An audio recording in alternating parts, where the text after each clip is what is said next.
Hai,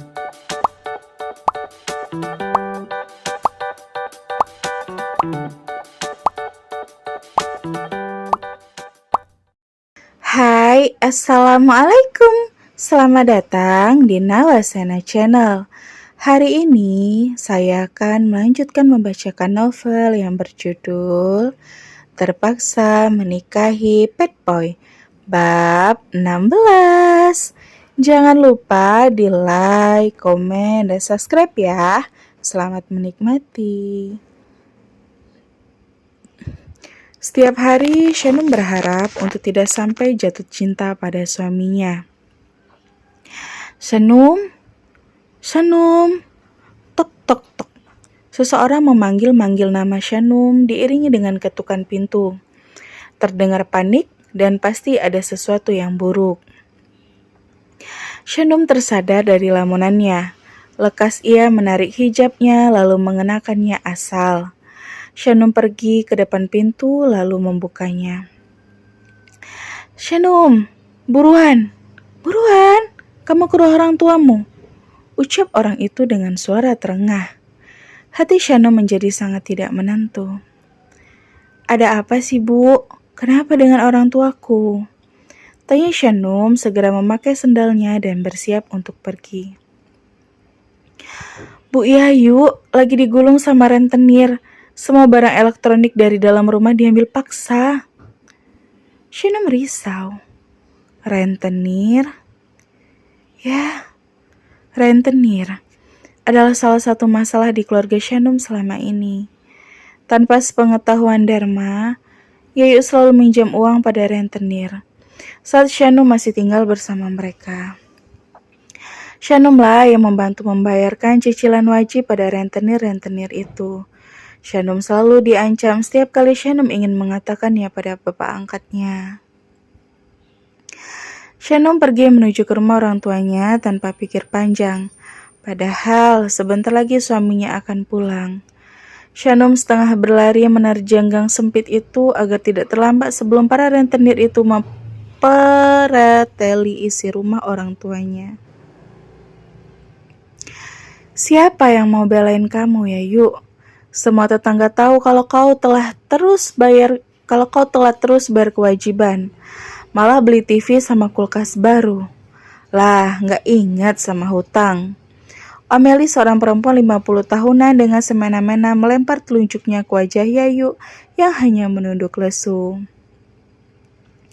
Uang hasil penjualan Ducati milik Zahran malah dipakai untuk membeli barang-barang baru. Bukannya dipakai untuk mencicil hutang. Dan hal itu membuat rentenir yang dihutangi oleh Yayu menjadi murka. Saya nunggu si Shannon gajian, Tante, seperti biasa. Dalil Yayu membawa-bawa nama Shannon. Lah, bukannya si Shannon sudah nggak kerja? Mau bayar pakai apa dia?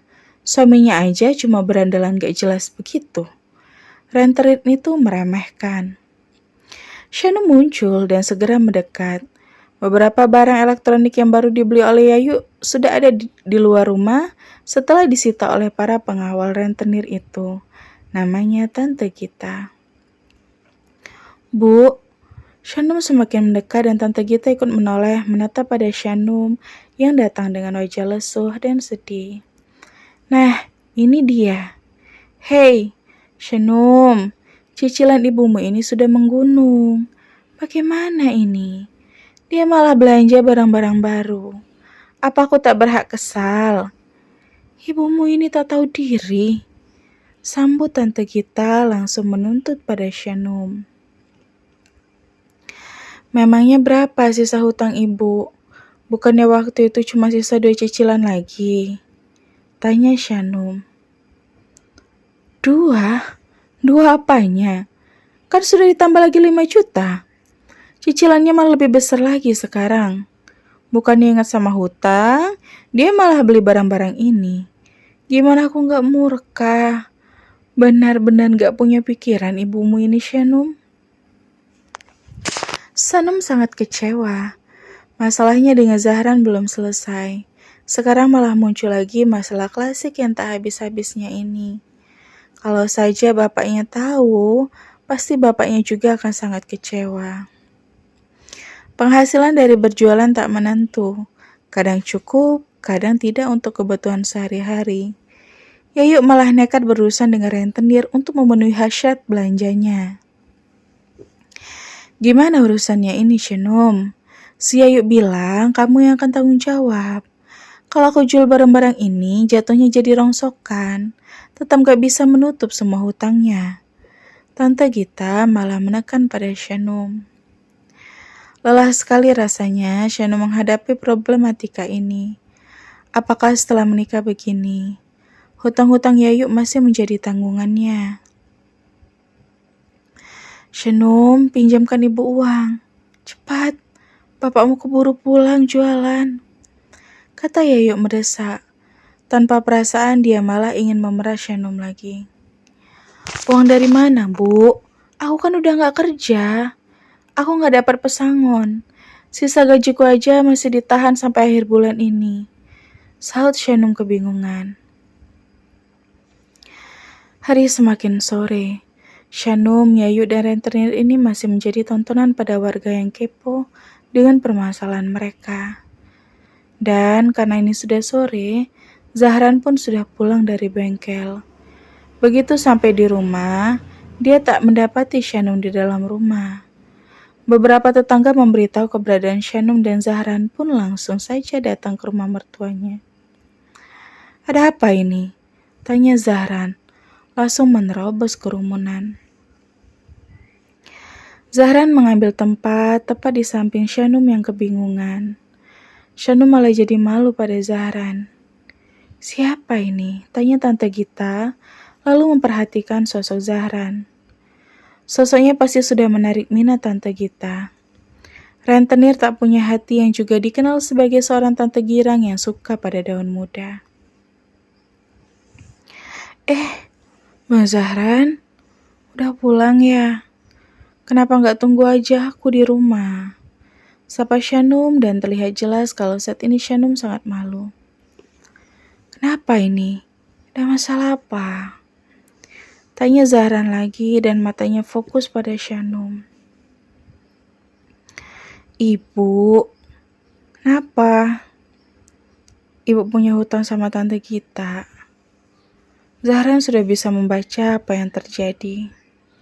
Walau Shenum tak menjelaskannya secara gamblang, tapi Zahran sudah mengerti dengan situasi ini. Oh, jadi ini pemuda asing yang dikawinkan sama kamu, Shenum. Boleh juga ya.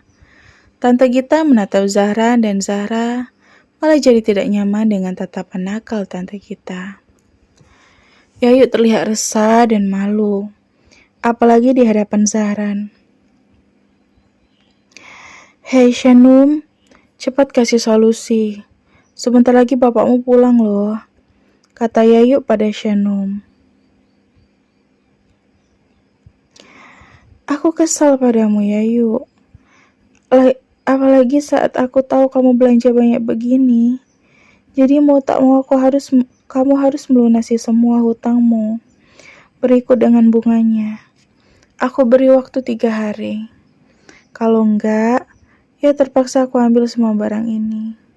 Kalau sekarang sih aku sita saja dulu barang. Kata Tante Gita memberi waktu 3 hari. Tante Gita mengisyaratkan pada anak buahnya untuk memboyong satu barang yang bisa dibawa dengan mudah. Pilihannya jatuh pada televisi LED 24 inch yang baru saja dibeli Yayu sekitar 1 minggu yang lalu. Tapi kalau kamu tertarik, kamu bisa bergabung kerja di rumah tante sayang. Tante akan ngasih keringanan buat hutang ibu mertuamu. Dengan pedenya, Tante Gita malah menggoda Zahran. Zahran merasa jijik dan kagok. Dasar tante girang. Shenum juga cemburu dan tak suka dengan sikap genit rentenir parubaya itu. Gak, Bang Zahran gak akan ikut tante. Tegas Shenum begitu protektif. Ya sudah, kalau begitu balik lagi ke perjanjian awal. Aku akan kemari 3 hari lagi dan uangnya harus sudah siap. Kata Tante Gita dengan sini, selalu dia pergi dan malah sempat-sempatnya mengerlingkan sebelah matanya pada Zahran. Heh, najis, pikir Zahran. Zahran benci dengan kesemena-menaan rentenir itu. Ia mengira kalau Zahran akan tertarik dengan tawarannya. Gimana? Shenum, 3 hari nanti kita dapat uang dari mana? Total hutang ibu hampir 7 jutaan, gimana coba? Keluh Yayu. Di saat kesulitan seperti ini barulah Yayu menganggap Shanum sebagai anaknya. Dan sungguh, Shanum pun tak tahu harus bagaimana. Diam-diam Zahran ikut memikirkannya, sebab dia tak tahan melihat kesulitan yang dialami oleh istrinya. Zahran malah berpikir untuk menjadi joki balap liar yang digelar setiap malam minggu oleh teman-temannya. Jika Zahran bisa menang, maka uangnya bisa dikumpulkan untuk membayar hutang ibu mertuanya. Dan bersambung. Sampai ketemu di bab selanjutnya ya. Wassalamualaikum.